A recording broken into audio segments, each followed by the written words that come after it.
This is a rose for Reverend Kelly Asprooth Jackson at the First Unitarian Society in Madison. And I'm giving him this rose because not yesterday, but a week ago, so July 13th, Sunday, 2025, Dan and I went to the Sunday service, and we were seated upstairs, and the sermon was going on. And in the middle of the sermon, a woman in one of the back rows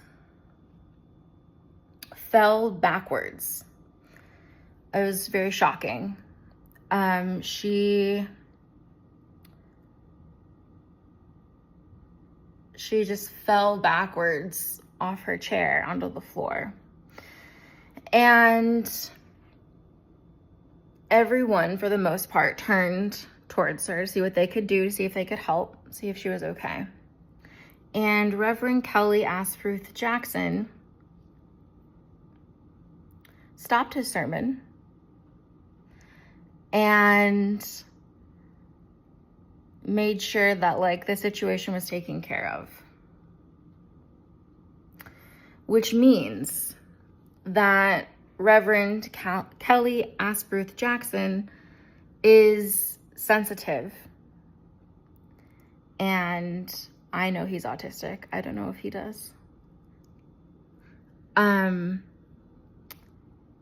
He's in tune with his environment. And it means that he didn't just plow on ahead with the sermon and be like, my sermon's more important than what you're going through.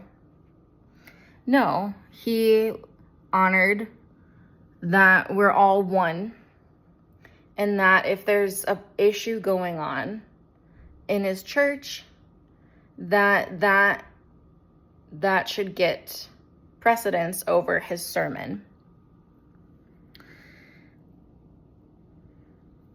Which means that he's not preaching, he's not in his profession for attention and to be admired and to be seen a certain way. No ego.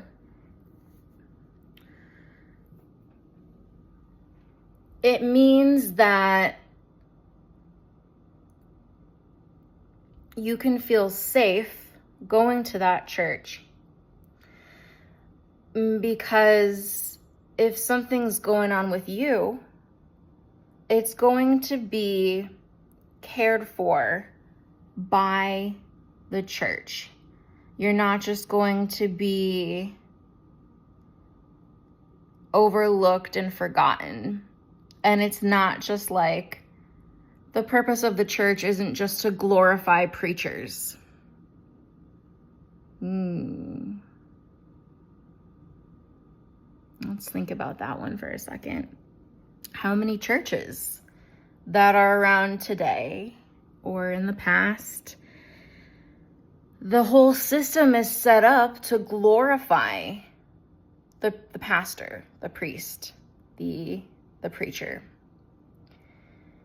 to the point where everyone numbs out and puts the preacher on a pedestal. Sorry, I jumped because there was a noise. And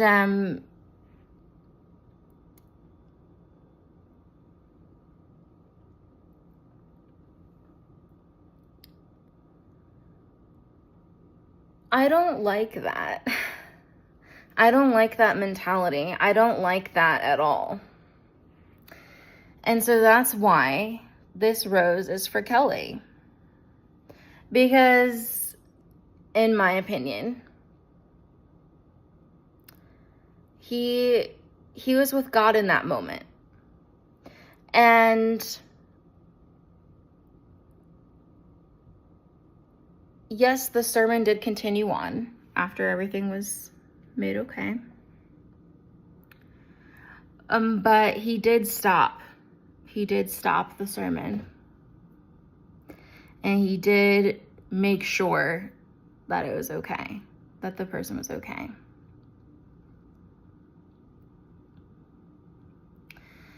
I don't like churches that glorify ministers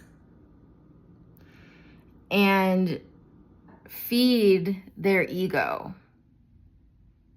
Even if they're not obeying God, even if they're not doing what love is calling them to do, the church basically considers them flawless and like they can do nothing wrong. And I don't like that. I don't like that at all. So, thank you, Kelly, for demonstrating how a true man of God acts. You never stop getting tested.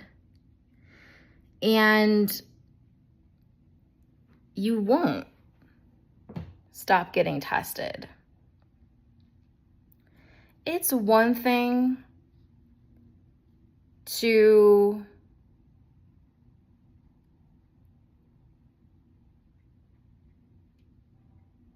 not pass tests. That happens to everybody. It's another thing altogether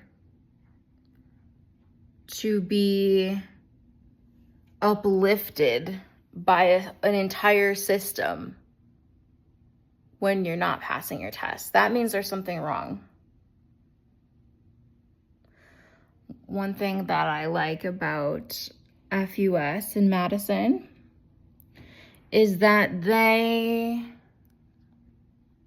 vote on their ministers. And so, yeah, that's another thing. But really, what am I getting at? Well, I give roses to people when I see them choosing love, when I see them choosing God. And God always puts me in places to witness it. And you never know when it's coming. You never know when it's coming.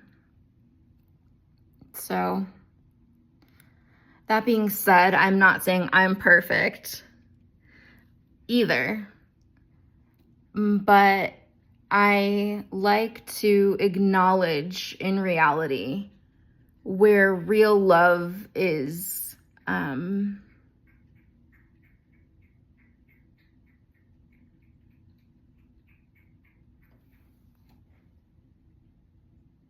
Where real love is. And it's not always easy.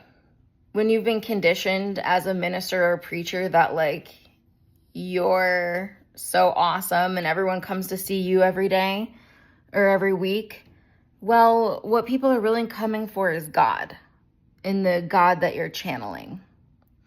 And so it's not really about you.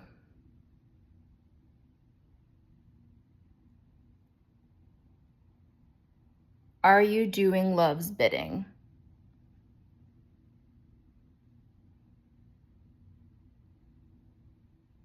Even when it seems like no one's watching.